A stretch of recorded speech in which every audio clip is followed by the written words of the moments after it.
Hello friends, welcome to organic math. నా పేరు కళ్యాణ్. ఈరోజు మనం భిన్నాలు అనే టాపిక్ పైన డిఎస్సి ఎస్జిటి విభాగం నుండి 5వ తరగతి కొత్త టెక్స్ట్ బుక్స్ నుండి వచ్చిన 1వ అభ్యాసాన్ని అంటే ఎక్సర్సైజ్ 1ని చేయబోతున్నాం. అదేంటో చూద్దాం. ఈ క్రింది ఇచ్చిన ప్రతి భిన్నానిపై 2 పద్ధతులలో కనిష్ట రూపంలోకి మార్చండి అన్నాడు.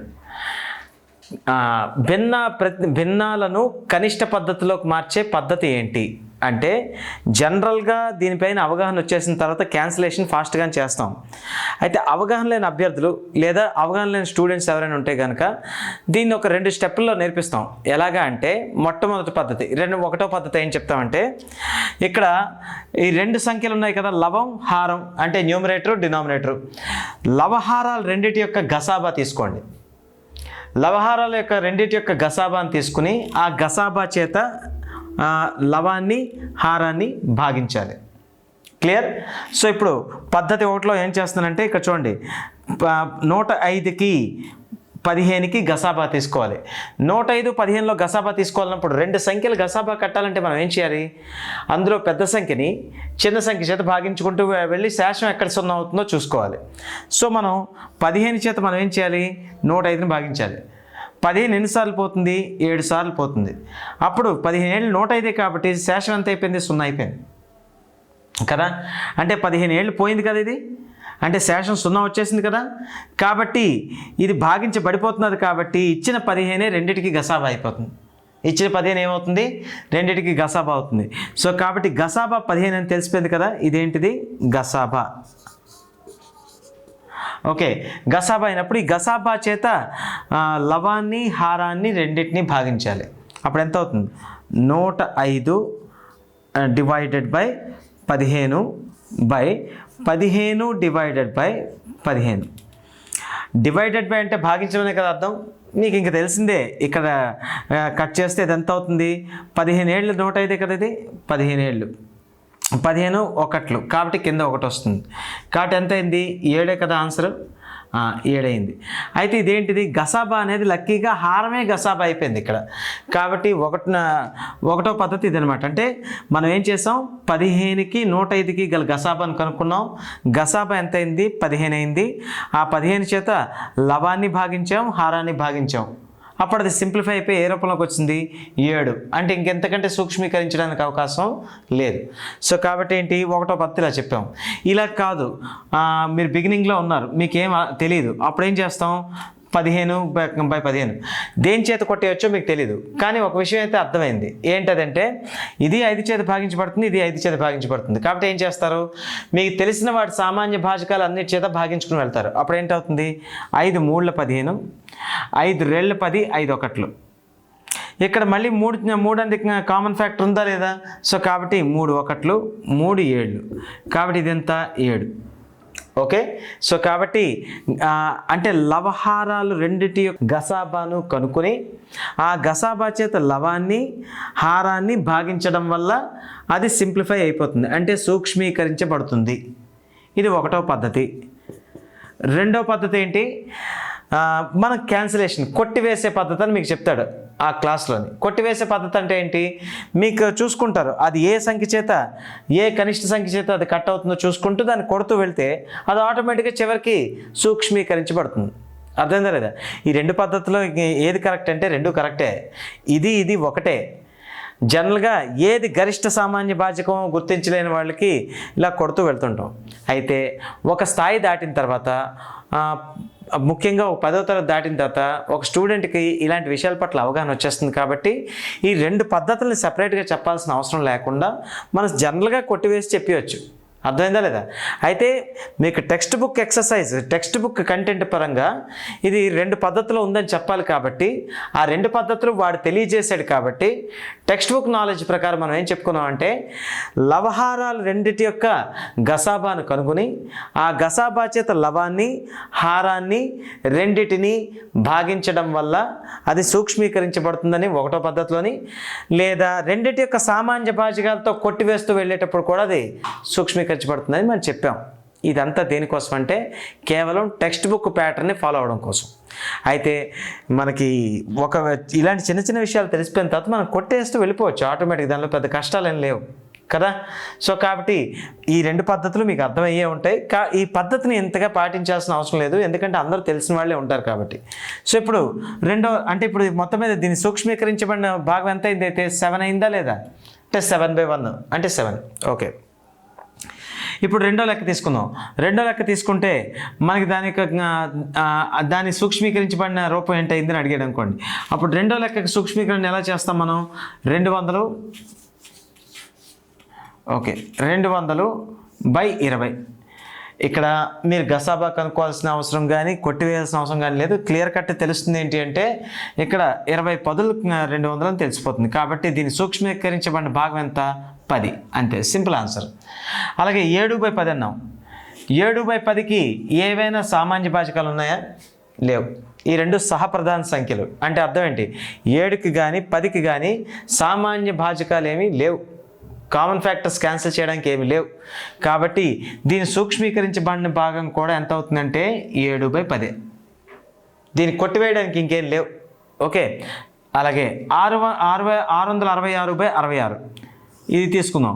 666/66 తీసుకున్నట్లయితే ఓకే, మీరు మినిమం 2తో కొట్టేయచ్చు, 3తో భాగించబడుతుంది. ఎందుకు? 6 + 6 అంటే స్థానాలు మొత్తం ఎంత అయింది? 12. 12 3 చేత భాగించబడుతుంది. అలాగే 6 + 6 + 6 18. 18 3 చేత భాగించబడుతుంది. చివరి స్థానంలో సరి స్థానం ఉంది, సరి అంకె ఉంది కాబట్టి ఆటోమేటిక్గా అది 2 చేత కూడా భాగించబడుతుంది. అంటే 6 చేత భాగించబడుతుందని అర్థమైనట్టే కదా. ఇంకా దానికి ఒక్కొక్క అంకె కొట్టుకుని వెళ్ళాల్సిన అవసరం లేదు. మీకు అర్థమైనట్లయితే 6 చేత భాగించండి. 6 ఎంత? 11. 6 111లో అవుతుంది, అంతేనా కదా. సో కాబట్టి దీని ఆన్సర్ ఎంత అవుతుంది? ఆటోమేటిక్గా 111/11. సో కాబట్టి దీని వాల్యూ 111/11. ఓకే, అలాగే ఇక్కడ నెక్స్ట్ ప్రాబ్లంకి రండి. 125. 125/1000.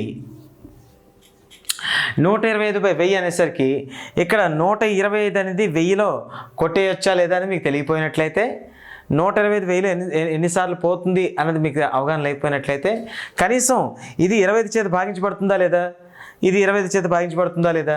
ఎందుకు 25 చేత భాగించబడాలంటే ఏంటి? చివరి 2 స్థానాలు 2 సున్నాలైనా ఉండాలి, లేదా 25 అయినా ఉండాలి, లేదా 75 అయినా ఉండాలి, లేదా 50 అయినా ఉండాలి. అంటే 25 చేత భాగించబడాలి.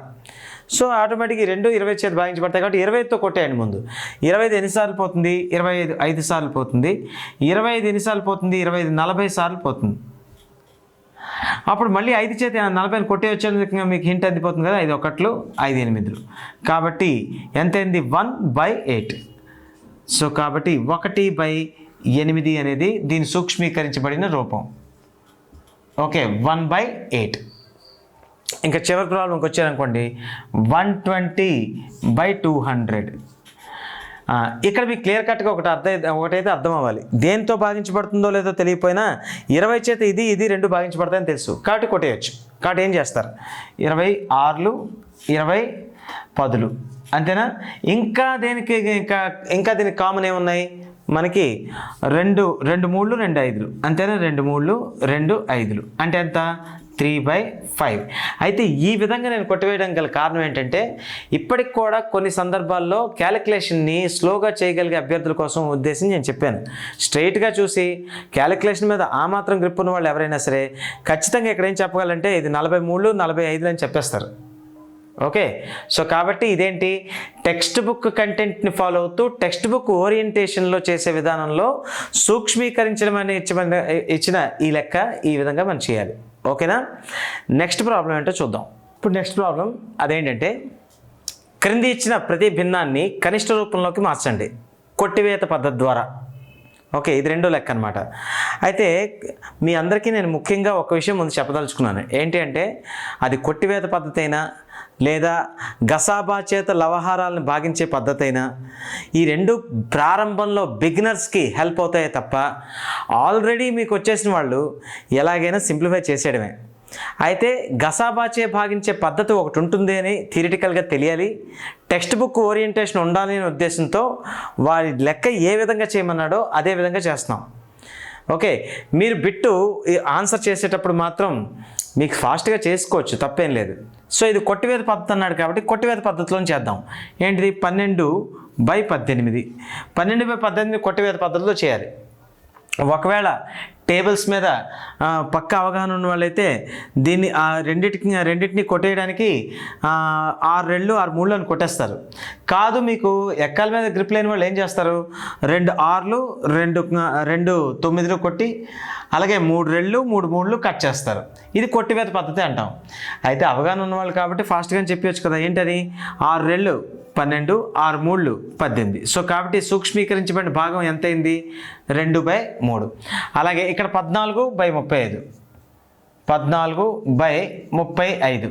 14/35లో కామన్గా ఏంటి అంటే మనకి గసాబా అని అనుకోకుండా కొట్టివేయాలంటే ఏంటి, రెండింటినీ ఏ సామాన్య కారణం ఏంటో తెలుసుకోవాలి. అంటే 14 దేని చేతి పోతుంది, 35 కూడా దాని చేతి పోతుందా లేదా, అంటే 7 చేతి 14 పోతుంది కదా, 7 చేతి 35 కూడా పోతుందా లేదా, కాబట్టి 7 చేతి కట్ చేయొచ్చు. 7 2 14, 7 5 35. సో కాబట్టి దీని వాల్యూ ఎంత అయింది మనకి, 2/5. సో దీని వాల్యూ ఇది. అలాగే 22/55. ఇక్కడ మీకు క్లియర్ కట్ తెలుస్తుంది ఏంటంటే ఇది 11 చేత కొట్టివేయబడుతుంది, ఇది 11 చేత కొట్టివేయబడుతుంది. కాబట్టి 11 చేత క్యాన్సిల్ చేసి సరిపోతుంది కదా, 11 2 11 5. కాబట్టి ఎంత, 2/5. అలాగే ఇక్కడ నెక్స్ట్ రండి, 27/36. దీన్ని సింప్లిఫై చేయాలంటే మీకు తెలియదు, మినిమం టేబుల్స్ మీద కూడా అవేర్నెస్ లేదు అన్నప్పుడు ఏం చేస్తారు, 3 చేత క్యాన్సిల్ చేసుకుంటారు. తర్వాత ఇంకేదైనా మళ్ళీ 3 చేత అయితే మళ్ళీ 3 చేత చేస్తారు, అలా చేస్తారు. అయితే నేనేమంటున్నానంటే మినిమం ఎక్కాల మీద అంటే టేబుల్స్ మీద అవగాహన ఉన్న వాళ్ళైతే ఆటోమేటిక్గా ఈ 2 9 యొక్క గుణిజాలను పోల్చేయచ్చు కదా. కాబట్టి 9 చేత కొట్టేయచ్చు కదా మనం. అంటే ఎంత అవుతుంది, 9 3 9 4 36. కాబట్టి సూక్ష్మీకరించబడిపోయింది కదా. ఓకే, సో మనం కూడా ఇక్కడ కొట్టివేత పద్ధతి చేసాం, కాకపోతే గసాబా పోల్చేయడం ఆటోమేటిక్ వచ్చేస్తుంది అందులో. అర్థమైందా లేదా. సో ఇదంతా బిగినింగ్ లెవెల్లో స్కూల్ లెవెల్లో ఉండే స్టూడెంట్స్కి ప్రాక్టీస్ ఇవ్వడానికి 2 పద్ధతులుగా విభజించి చెప్తామే తప్ప మీరు కాంపిటేటివ్లో ఆన్సర్ చేసేటప్పుడు మీరు ఫాస్ట్గా దాన్ని మీకు తెలిసిన మ్యాక్సిమం టేబుల్ ఏదైతే ఉంటుందో దాన్ని క్యాన్సిల్ చేసేయచ్చు. అర్థమైందా లేదా. ఇదేంటి, సూక్ష్మీకరించడంలో 2 విధానాల ద్వారా స్టూడెంట్స్కి అలవాటు చేయడం అనమాట. అంటే సూక్ష్మీకరణల్ని మామూలుగా మీకు తెలిసిన చిన్న అంకెలతో అన్నిటితో కొట్టివేస్తూ వెళ్తూ సూక్ష్మీకరించడం ఒకటోది అయితే, రెండోది లవహారాల యొక్క గసాబా చేత లవాన్ని హారాన్ని భాగించడం ద్వారా సూక్ష్మీకరించడం. టెక్స్ట్ బుక్ ఓరియంటేషన్ ప్రకారం చెప్పాలి కాబట్టి ఇలా చెప్తున్నాను. అర్థమైందా లేదా. సో ఇంకో ప్రాబ్లం చూద్దాం. ఇప్పుడు నెక్స్ట్ ప్రాబ్లం, క్రింది ఇచ్చిన భిన్నాలను కనిష్ట రూపంలోకి వ్రాయము గసాబా పద్ధతి ద్వారా. ఓకే, మళ్ళీ చెప్తున్నాను, గసాబా పద్ధతి ద్వారా రాయడం అనేది ఉంటుందని, కొట్టివేత పద్ధతి ద్వారా రాయడం ఉంటుందని, థియరిటికల్ బిట్ పనికొస్తుందనే ఉద్దేశంతో టెక్స్ట్ బుక్ ఓరియంటేషన్ చెప్తున్నానే తప్ప మీరు ఫాస్ట్గా క్యాన్సిలేషన్ చేసుకోవచ్చు, వీటికి ఏం పెద్ద ప్రాబ్లం ఏం కాదు. అర్థమైందా లేదా. అయితే ఒకసారి పద్ధతులు అంటూ టెక్స్ట్ బుక్ ఓరియంటేషన్లో తెలియజేయాలి కాబట్టి చెప్తున్నాను. మీరు మామూలుగా ఇప్పుడు 30/50 అనేసరికి ప్రతి ఒక్కరికి అవగాహన ఉంటుంది. 0 0 కొట్టేసిన వాళ్ళు కొంతమంది ఉంటారు, 10 3 30, 10 5 50 అని కొట్టేస్తాం. అదేం తప్పేం కాదు. అయితే అక్కడ ఆ 10 అనేది ఏంటవుతుందో తెలుసుకోవడం ఇంపార్టెంట్. సరే ఒకసారి చూడండి, ఇక్కడ 16/64 ఉంది. 16/64 గసాబా పద్ధతి అన్నాడు కాబట్టి ఈ రెండింటి యొక్క గసాబా కనుక్కోవాలి. ఏంటది, పెద్ద సంఖ్య ఏది 64, చిన్న సంఖ్య ఏది 16. 16 నీకు ఎన్నిసార్లు పోతుంది, 16 4 64 పోతుంది, అంతేనా కదా. 64 పోతే శేషం ఎంత మిగులుతుంది, 0. ఎప్పుడైతే శేషం 0 వచ్చేసిందో అప్పుడు మనకి ఏదైతే విభాజకం తీసుకున్నామో అదే గసాబా అయిపోతుంది. అంటే ఈ సంఖ్య చేత ఈ సంఖ్య భాగించబడిపోయినప్పుడు, అంటే 16 ఎక్కల్లో 64 వచ్చినప్పుడు 16 గసాబా అవుతుంది. ఇంకా అంతకంటే ఇంకేం లేదు. 16 ఎక్కంతో చదివేటప్పుడు 16 1, 16 2, 16 3, 16 4 అంటే 32, 64 ఇవన్నీ చదివేటప్పుడు అన్నిటికంటే తక్కువైంది ఏంటి 16. అది 16 ఎక్కల్లో వచ్చేవే కదా ఇవన్నీ, కాబట్టి 16 గసాబా అవుతుంది. సో ఎనీవేస్ 16 గసాబా కదా, కాబట్టి మనం ఏం చేయాలి, 16 చేత లవాన్ని భాగించాలి. 16/16. అలాగే 64ని కూడా 16 చేత భాగించాలి. ఓకే, ఇప్పుడు ఏమవుతుంది, 16 కొట్టివేస్తే 1. భాగించడం అంటే మనం క్యాన్సిల్ చేసుకోవచ్చు కదా. 16 4 కదా, 64 అంటే 1/4 కదా దీని అర్థం. అయితే నేను మళ్ళీ చెప్తున్నాను, వాడు గసాబా పద్ధతి అంటే ఏంటో తెలియచేసాడు. అలాగే గసాబా పద్ధతి అంటూ ఒకటి ఉంటుంది అనే థియరిటికల్ బిట్ కూడా మీకు తెలియాలి. అలాగే టెక్స్ట్ బుక్ ఓరియంటేషన్లో గసాబా పద్ధతి అంటే ఏంటో తెలియజేయాలి కాబట్టి ఇలా చెప్తున్నాను. నార్మల్గా మీరు కొట్టేయడంలో 6 2 6 3 ఇంకా అంతకంటే చెప్పడానికి ఏం లేదు, రైట్. సో అలాగే 12 18కి గసాబా కనుక్కోవాలి. ఎలా కనుక్కుంటాం జనరల్గా? 18 అనేది పెద్ద సంఖ్య, 12 అనేది చిన్న సంఖ్య కాబట్టి భాగించుకుని వెళ్ళండి. అప్పుడు ఏమవుతుంది? 12 1లో 12 పోతుంది. ఓకే, 12 పోతే ఇక్కడ శేషం ఎంత మిగులుతుంది? 6. ఈ శేషం చేత ఇంతకు ముందున్న విభాజకాన్ని భాగించడమే కదా, కాబట్టి ఎంత? 12. 6 ఎన్నిసార్లు పోతుంది? 2 సార్లు పోతుంది, 12. సో కాబట్టి ఎంత? 0.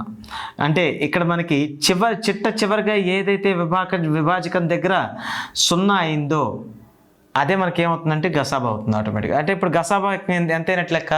6 అయినట్లు లెక్క. కాబట్టి 12 డివైడెడ్ బై 6, అలాగే 18 డివైడెడ్ బై 6, అంతే కదా. రెండింటిని గసాబా పద్ధతిలో మనం ఇలాగే సూక్ష్మీకరించగలం. అప్పుడు ఏం చేస్తాం? 6 ఎన్నిసార్లు పోతుంది? 2 సార్లు. అలాగే 6 ఎన్నిసార్లు పోతుంది? 3 సార్లు.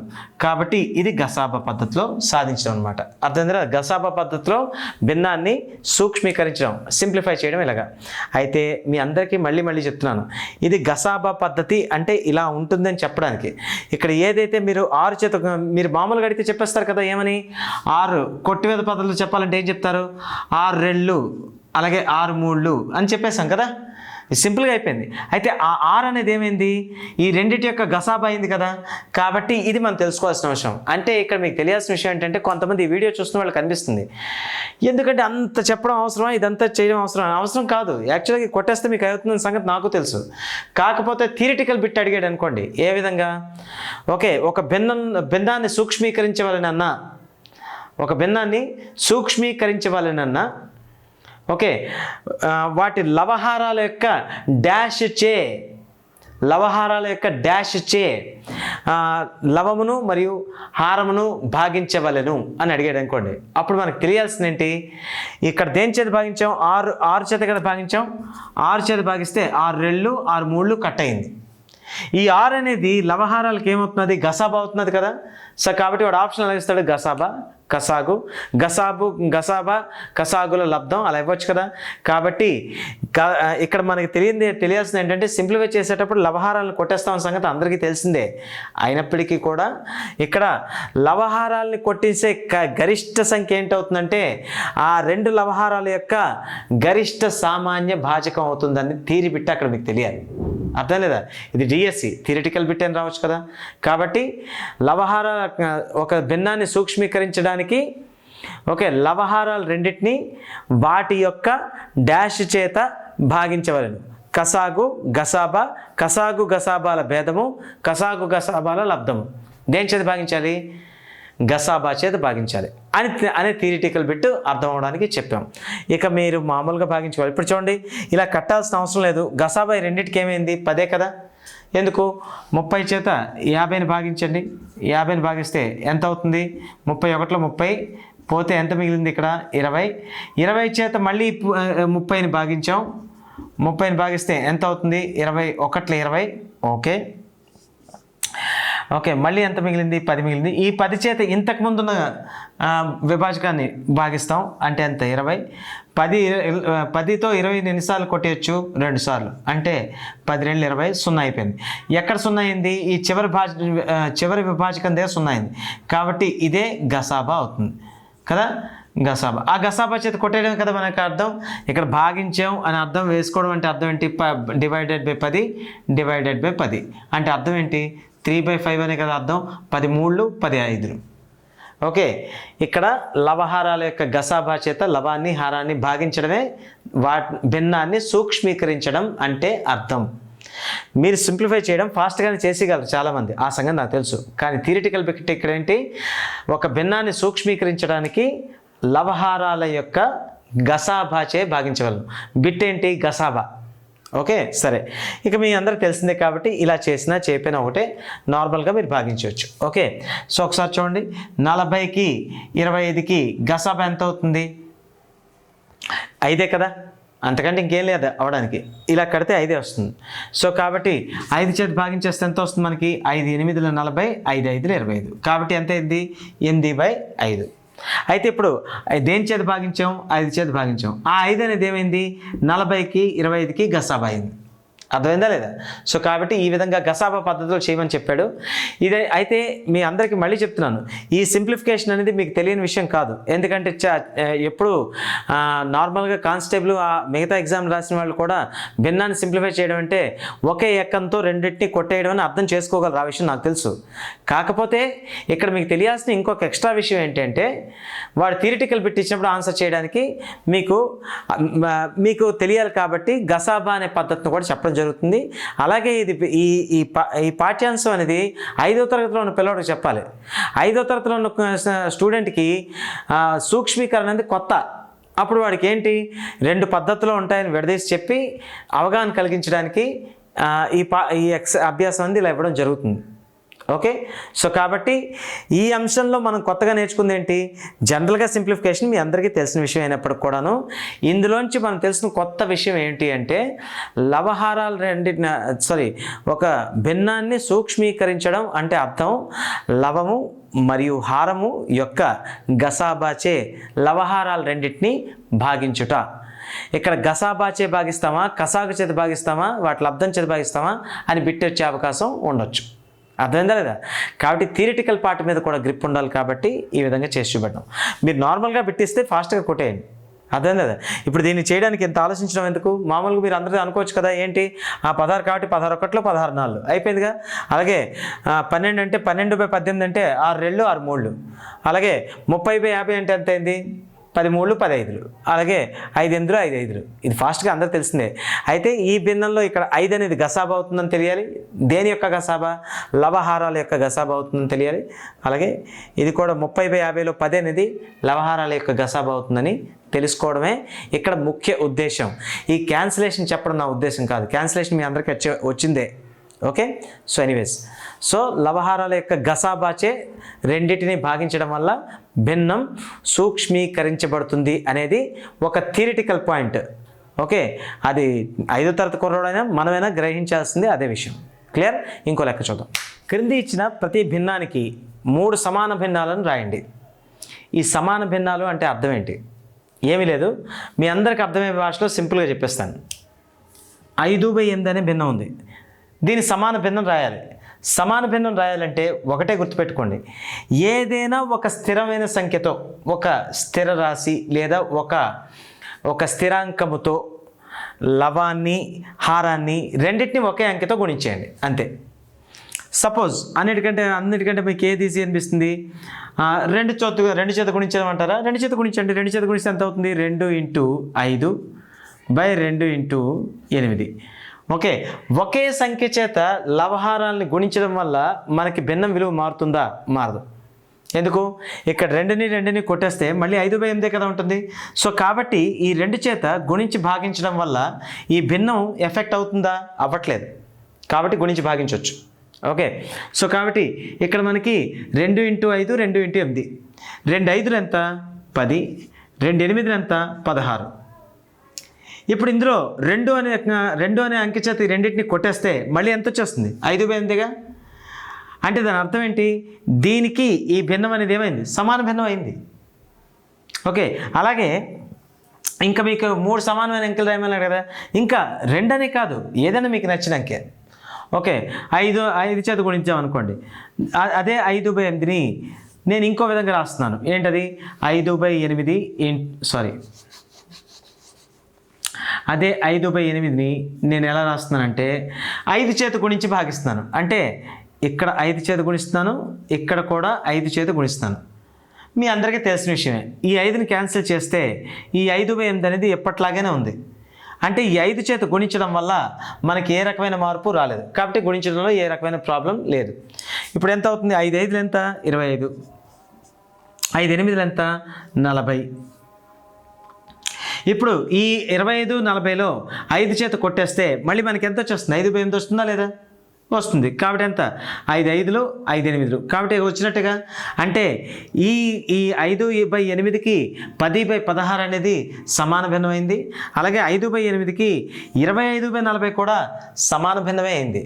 అలాగే ఇంకొక సంఖ్య ఏదైనా ఫలానా సంఖ్య ఏమి లేదు, నాకు తోచింది నేను చేస్తున్నాను, మీరు మీకు నచ్చింది చేయొచ్చు. ఓకే, 13 చేత గుణించామనుకుందాం. 13 చేత గుణిస్తే ఎంత అవుతుంది? 5/8. అంటే లవాన్ని 13 చేత గుణించాను, హారాన్ని 13 చేత గుణించాను. మీ అందరికీ తెలిసిన విషయమే. ఇంక ఇది వాల్యూ మారుతుందా? మారదు. 13ని క్యాన్సిల్ చేస్తే అదే 5/8 ఉంటుంది కాబట్టి. సో కాబట్టి 13 5లు ఎంత? 65. అలాగే 13 8లు ఎంత? 104. అంతే కదా. 13 8లు ఎంత అవుతుంది? 104 కదా. సో కాబట్టి ఇప్పుడు ఇదే దాంట్లో 13 చేత కొట్టేస్తే మళ్ళీ 5/8 వస్తుంది కదా. కాబట్టి 5/8కి ఇది సమాన భిన్నం అయింది. కాబట్టి ఈ 5/8కి సమాన భిన్నాలు ఏంటేంటి అయ్యాయి అంటే మనకి ఒకటోది 10/16 నేను గుణించిన సంఖ్యలు రావడం వల్ల. ఓకే, 10/16. అలాగే ఇంకోటి ఏంటి 25/40. అలాగే ఇంకొకటి ఏంటి 65/104. సో ఈ 3 దీనికి సమాన భిన్నాలే కదా. ఈ 3 దానికి సమాన భిన్నాలే. అయితే నేను గుణించిన అంకెల చేత మీరు గుణించాలా? అదేం లేదు. నేను ఉదాహరణ కూడా తీసుకున్నాను. ఇక్కడ 2 చేత గుణించాను, ఇక్కడ 5 చేత గుణించాను, ఇక్కడ 13 చేత గుణించాను. మీకు నచ్చిన అంకెతో మీరు గుణించండి. కానీ లవాన్ని ఏ అంకెతో గుణిస్తున్నారో హారాన్ని కూడా అదే అంకెతో గుణించండి. దాని ద్వారా ఈ భిన్నానికి సమానమైన భిన్నాలు వస్తాయి. ఓకే, ఎందుకు? అందులో ఏ సంఖ్య చేత గుణించావో ఆ సంఖ్యను భాగించగా మళ్ళీ తిరిగి అదే భిన్నం వచ్చేస్తుంది. కాబట్టి ఇలా గుణించడం వల్ల వచ్చే భిన్నాలన్నీ ఓకే మనకేమవుతాయంటే ఆ ఇచ్చిన భిన్నానికి సమాన భిన్నాలు అవుతాయి. మరొక ఎగ్జాంపుల్ చేద్దాం. అదేంటిది 3/7. 3/7 మనం ఏం చేస్తాను, ఇంకా మీకు నచ్చిన నెంబర్ 4 చేత గుణిద్దాం రెండింటిని. 4 × 3/4 × 7. 4 × 3/4 × 7 అంటే ఎంత అవుతుంది? 4 3 12, 4 7 28. విలువ మారిందా? మారలేదు. కారణం ఏంటి? ఏ 4 చేత అయితే గుణించావో అదే 4 చేత ఈ భిన్నాన్ని భాగిస్తే ఎంత అవుతుంది? 4 3 4 7. మళ్ళీ మన పాత భిన్నం వచ్చేస్తుంది కదా. సో కాబట్టి ఏ రకమైన అభ్యంతరం లేదు. అలాగే అదే 3/7ని నేను మళ్ళీ ఇంకేదో వేరే అంకెతో గుణిస్తున్నాను. ఇంకేదో 9 చేత గుణిస్తున్నాను. 9 × 3/9 × 7 అంటే లవం హారం రెండింటిని 9 చేత గుణించాను. విలువ మారదు, మీకు తెలిసిన విషయమే. అప్పుడు ఎంత అవుతుంది? 9 × 3 27/9 × 7 63. ఆ ఏ సంఖ్య చేత అయితే గుణించామో అదే సంఖ్య చేత భాగించండి. 9 3 9 7 కాబట్టి 3/7 వచ్చేస్తుంది, సమాన భిన్నం. అలాగే అదే 3/7ని ఇంకొక వేరే అంకెతో దేంతో గుణిస్తాం? ఓకే, 7తోనే గుణిద్దాం. 7తో గుణిస్తే ఎంత అవుతుంది? 7 × 3. అలాగే 7 ఈ కింద ఉన్నది కూడా 7. 7 3 21, 7 7 49. కాబట్టి మళ్ళీ 7 చేత భాగించేస్తే మళ్ళీ 3/7 వచ్చేస్తుంది. కాబట్టి ఇక్కడ సమాన భిన్నాలు ఏంటంటే ఇక్కడ 12/28, 27/63, 21/49. కాబట్టి 3/7కి 3 సమాన భిన్నాల్ని నేను గుణించిన అంకెల ద్వారా నేను పొందినవి ఏంటంటే 12/28 = 27/63 21/49. ఓకే, ఈ విధంగా మనం రాయడం జరిగింది. అయితే మీ అందరికీ ఈ విషయం అర్థమైందే కాబట్టి ఇంకా దీని గురించి పెద్దగా ఆలోచించాల్సిన అవసరం లేదు. అయితే ఇదే బిట్ని కనుక వాడు క్వశ్చన్లో మల్టిపుల్ చాయిస్లు ఇచ్చాడు అనుకోండి, ఏ విధంగా ఇస్తాడనేది ఒక అవగాహన వస్తే మంచిది కదా. మీకు ఇది అందరికీ అర్థమైనట్టే కదా. ఇది టెక్స్ట్ బుక్ క్వశ్చనే, నేను ఇచ్చిందేం కాదు. కాబట్టి సమాన భిన్నాల్ని పొందాలి అంటే మీరు ఏం చేయాలి? మీకు నచ్చిన స్థిరాంకం చేత అంటే ఏదో ఒక అంకె చేత లేదా ఏదో ఒక సంఖ్య చేత, ఒకే సంఖ్య చేత లవాన్ని హారాన్ని గుణించడం ద్వారా మీరు ఇచ్చిన భిన్నానికి సమాన భిన్నాన్ని పొందొచ్చు. అర్థమైందా లేదా? ఇది కూడా థియరీ బిట్టే.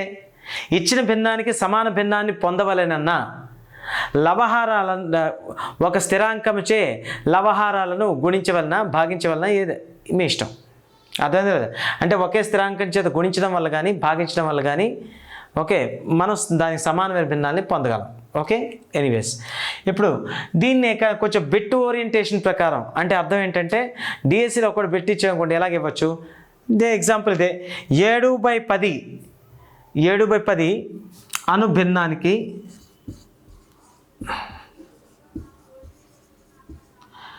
సమాన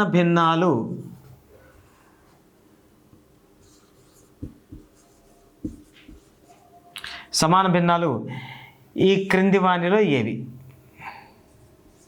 ఈ క్రింది వానిలో డాష్ అని చెప్పి ఆప్షన్స్ ఇచ్చాడు అనుకోండి. ఏ విధంగా ఇచ్చాడు ఆప్షన్స్ ఒకసారి చూడండి. ఆప్షన్ 1 7/10, ఓకే 3/10, ఓకే 8/10 ఇలా ఇచ్చాడు. అలాగే ఆప్షన్ 2 14/20, ఓకే 35/50, అలాగే 35/50, అలాగే ఇంకొక నంబర్ ఏదైనా వేరేది 21/30, అలాగే మూడో ఆప్షన్ ఓకే 14/20, ఓకే 35/14, అలాగే ఏదో 25/26 ఏదో ఇలాగ ఇచ్చాడు. అలాగే నాలుగోది ఎగ్జాంపుల్ ఏదో పైవన్నీ అని ఇలాగ ఏదో ఇచ్చేసాడు అనుకోండి. అంటే మీకు అవగాహన కల్పించడానికి మాత్రమే బిట్ రూపంలో రాస్తున్నాను. అంటే వాడు ఎలా అడగచ్చు, ఈ విభాగం నుంచి ఈ టెక్స్ట్ బుక్లో మీకు ఈ పర్టికులర్ విభాగం నుంచి వాడు క్వశ్చన్ ఏ విధంగా ఇవ్వడానికి అవకాశం ఉండొచ్చు. మీకు ఎలాగా సమాన భిన్నాల మీద ఒక అవగాహన కలిగించాడు కాబట్టి సమాన భిన్నాలు ఏర్పాటు చేయాలంటే ఏం చేస్తాం, 7/10 అనే భిన్నానికి సమాన భిన్నాలు ఈ క్రింది వానిలో ఏవి అని అడిగాడు. ఓకే అప్పుడు మీరు ఏం చూసుకుంటారు, 7/10, 3/10, ఇక్కడ 10 అండి ఇది, ఓకే 3/10, 8/10, వేటికైతే సూక్ష్మీకరించబడిన రూపాలు 7/10 ఇస్తాయో అవే ఆన్సర్. ఓకే సో కాబట్టి చూడండి ఇక్కడ మనకి 7/10 ఉంది, 3/10 ఉంది. ఇంక ఇవి సమానం అవ్వడానికి ఎక్కడ అవకాశాలు ఉన్నాయా? లేవు. ఎందుకు? క్యాన్సిలేషన్ చేయడానికి ఏమి లేవు. 7/10 వేరు, 10లో 7 భాగాలు, 10లో 3 భాగాలు, ఎక్కడ సమానం అవ్వదు. రెండు సమానం కానప్పుడు ఇంక మూడోది వెతకాల్సిన అవసరం కూడా లేదు. అంటే ఇక్కడ మేము విడిచిపెట్టేయండి. ఇక దీనికి రండి, 14/20 అన్నాను. 14/20ని సింప్లిఫై చేస్తే ఎంత అవుతుంది? 2 2 2 10 అంటే 7/10 వచ్చింది. అలాగే 35/14 7 చేత భాగిస్తే 7 5 7 2. చూడండి 5/2 7/10కి ఎక్కడైనా సమానం అవుతుందా? అవ్వదు. కాబట్టి ఇది కూడా ఆన్సర్ కాదు. అంటే పైవన్నీ ఆటోమేటిక్ కాదని కదా అర్థం. ఇక మిగిలింది ఏంటి? 2. సరే అది కరెక్టో కాదో చెక్ చేసుకుని చూసుకోవాలి అంటే ఇక్కడ మీకు ఏం చేసేయాలి, వీటన్నిటిని సూక్ష్మీకరించండి. సూక్ష్మీకరిస్తే ఎంత రావాలి? ప్రతి భిన్నానికి విలువ ఎంత రావాలి? 7/10 రావాలి. భాగించండి ఎంత అవుతుంది మనకి? 14/20. 14/20 దేని చేత భాగించబడుతుంది? 2 7 2 10 కాబట్టి 7/10 వచ్చింది. అలాగే 35/50 7 చేత భాగించబడుతుంది కదా. ఓకే 7 కాదు 5 చేత భాగించబడుతుంది కదా. ఇక్కడ 5 చేత 35 భాగించబడుతుంది, 50 కూడా భాగించబడుతుంది. కాబట్టి ఎంత? 5 7 5 10. అలాగే 21 30. 21 30 అనేది 7 చేత భాగించబడుతుందా లేదా? భాగించబడుతుంది. అంటే 3 చేత భాగించబడుతుంది. 3 చేత భాగించబడుతుందా లేదా? భాగించబడుతుంది. ఎంత? 3 7 3 10. అన్నిటికీ సూక్ష్మీకరించబడిన భాగాలు ఎలా ఉన్నాయి? సమానంగా ఉన్నాయి. అంటే ఆటోమేటిక్ ఏంటి, ఈ 7/10కి సమానమైన విలువలు కలిగిన భిన్నాలు ఏమిటంటే ఈ 3. జాగ్రత్తగా గమనించండి. ఈ 14/10 14/20 అనేది ఏ విధంగా ఏర్పడింది? ఓకే 7/10ని 2 చేత గుణించి భాగిస్తే, అంటే లవాన్ని 2 చేత గుణించాం, హారాన్ని 2 చేత గుణించాం. అప్పుడు మనకేమొచ్చింది? 14/20. అంటే ఒకే అంకె చేత గుణించామా లేదా లవహారాల్ని? అప్పుడు ఓకే. ఇప్పుడు 35/50 సింప్లిఫై అయింది, 7/10 అయింది. అంటే ఈ లవాన్ని 5 చేత గుణించి హారాన్ని 5 చేత గుణిస్తే 35/50 వచ్చినట్టే కదా. అలాగే మళ్ళీ ఇదే 7/10ని 21/30 రావడానికి ఏం చేసాము మనం ఇక్కడ? జాగ్రత్త చూడండి. 3 చేత గుణించామా లేదా? 3 చేత 7ని గుణించాం, 3 చేత 10ని గుణించాం. అంటే అర్థం ఏంటి? లవహారాల్ని ఒకే సంఖ్య చేత గుణించడం వల్ల ఏమవుతుంది అంటే మనకి ఇచ్చిన భిన్నానికి సమానమైన భిన్నాలు వస్తాయి. ఒకే సంఖ్య చేత గుణించడం మాత్రమే కాదు, ఒకే సంఖ్య చేత భాగించినా కూడా సమాన భిన్నాలే ఏర్పడతాయి. ఓకే అది థియరిటికల్ పాయింట్. అలాగే ఇక్కడ తెలియాల్సింది ఏంటంటే ఏదైనా భిన్నానికి సమాన భిన్నాల కింది వాటిలో ఏవి అని అడిగితే సింపుల్, అన్నిటినీ సింప్లిఫై చేస్తే ఏదైతే 7/10 వస్తుందో అంటే అన్నిటికీ 7/10 ఆన్సర్ రావాలి, అదే ఆన్సర్ అవుతుంది. క్లియర్? సో కాబట్టి చెప్పుకోవడానికి విషయాలు చిన్నవి అయినప్పటికి కూడా చాలామంది నాన్ మ్యాథ్స్ అభ్యర్థులకి తెలియకపోవడం వల్ల నేను వీటిని వివరించడం జరుగుతున్నది. క్లియర్? సో ఫ్రెండ్స్, ఇంకొక లెక్క చూద్దాం. గోవిందమ్మ తన వద్ద ఉన్న 4 ఎకరాల పొలాన్ని తన 3 కొడుకులకు సమానముగా పంచింది. అప్పుడు ప్రతి ఒక్క కొడుకుకి వచ్చే భాగాన్ని భిన్న రూపములో రాయము. ఇప్పుడు ఎన్ని ఎకరాల పొలం అది? 4 ఎకరాల పొలం. ఎంతమందికి పంచాలి? 3 పంచాలి. అంటే ఆటోమేటిక్గా ఏం చేసామని అర్థం? 4ని 3 సమాన భాగాలు చేయాలి. అప్పుడు ఏం చేస్తాం మనం? 4 3 సమాన భాగాలు చేయడం అంటే భాగించడం అనే కదా అర్థం. కాబట్టి 4/3 అని రాయొచ్చు. అంతేనా కదా? అంటే దాన్ని చూపించే భిన్నం ఏంటైంది? 4/3 కదా. 4/3.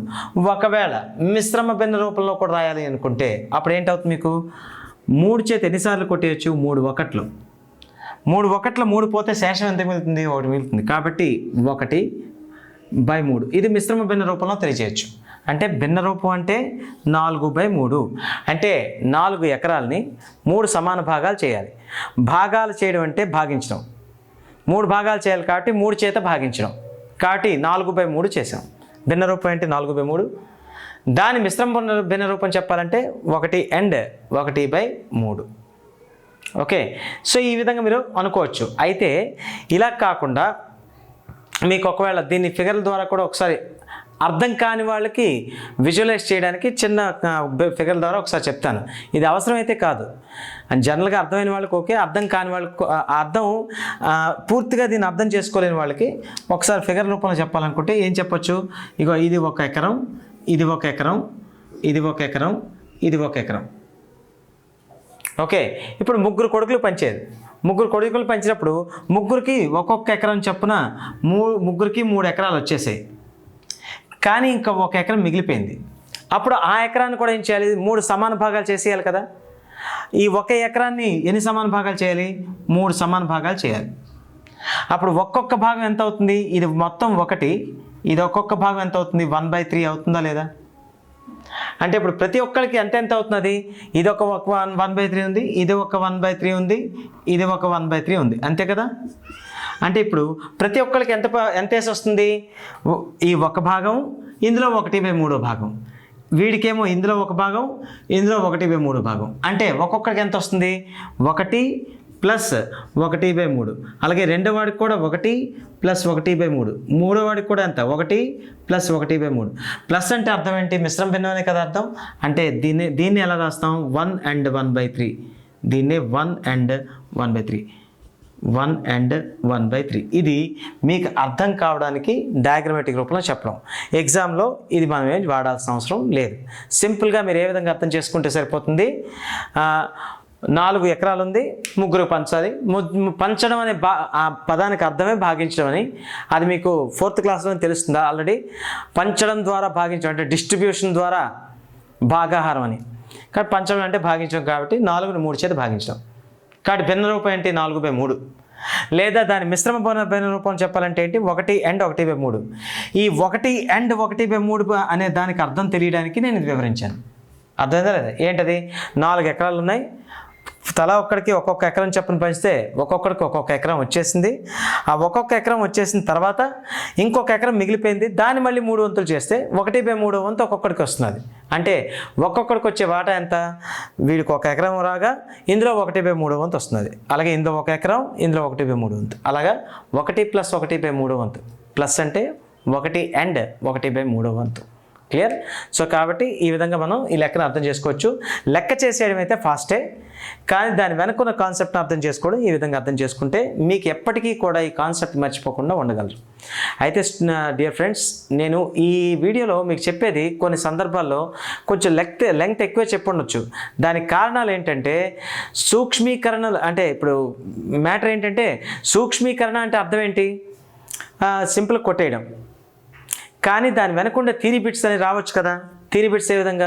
లవహారాలు గసాబాచే భాగిస్తే భిన్నం సూక్ష్మీకరించబడుతుంది. అక్కడ గసాబా డాష్ ఇవ్వచ్చు. అర్థమైందా? సో కాబట్టి నేను అందుకే ప్రతి ఒక్క విషయాన్ని కూలంకుషంగా చెప్పాను. ఇదే తర్వాత ఈ సిలబస్ అంతా అయిపోయిన తర్వాత మేము టెస్ట్ పేపర్స్ కూడా డిస్కస్ చేస్తాం. అప్పుడు ఇవన్నీ చెప్పం. కారణం ఏంటి? ఇది లెసన్ పట్ల మేము కలిగించే అవగాహన, టెక్స్ట్ బుక్ ఓరియంటేషన్. కాబట్టి దీనిలో ప్రతి ఒక్కటి కొంచెం డీటెయిల్ చెప్తున్నాం. కొంచెం ఎక్కువనే అనిపించవచ్చు బాగా వచ్చిన వాళ్ళకి. నేను ఏది రాని వాళ్ళని ఉద్దేశించి చెప్తున్నాను ఇదంతా. క్లియర్? సో ఎనీవేస్ గైస్, ఇదంతా మీకు అర్థమై ఉంటే, అర్థం కానిది ఏమైనా ఉన్నట్లయితే మీరు మా కమెంట్స్లో పెట్టచ్చు, దానికి కూడా నేను ఆన్సర్ చేయడం జరుగుతుంది. అలాగే ఈ వీడియోలో ఫైనల్గా ముగించే ముందు ఈ వీడియోలో మనం అర్థం చేసుకున్న అంశాలు ఏంటంటే, భిన్నం యొక్క సూక్ష్మీకరణ అంటే అర్థం ఏంటి, ఓకే, అలాగే అంటే భిన్నంలో లవహారాల గసాబాచే వాటిని భాగించుట అనేది థియరిటికల్ పాయింట్. అలాగే ఇంకా భిన్నానికి సమాన భిన్నాల్ని ఏ విధంగా రాయాలి, అంతే కదా. ఆ భిన్నాన్ని భిన్నం యొక్క లవహారాలు రెండింటిని ఒకే స్థిరాంకం చేత గుణించినట్లయితే దానికి సమాన భిన్నాల్ని పొందొచ్చు. ఇది 2 విషయాలు తెలుసుకుందాం ఈ లెసన్లో. క్లియర్? సో దీని పట్ల అవగాహన వచ్చిన తర్వాత మీరు స్పీడ్గానే చేసుకోండి. స్పీడ్గా చేయమని నేను అంటున్నాను, అయితే అవగాహన లేని స్పీడ్ పనికిరాదు. కాబట్టి థ్యాంక్ యూ.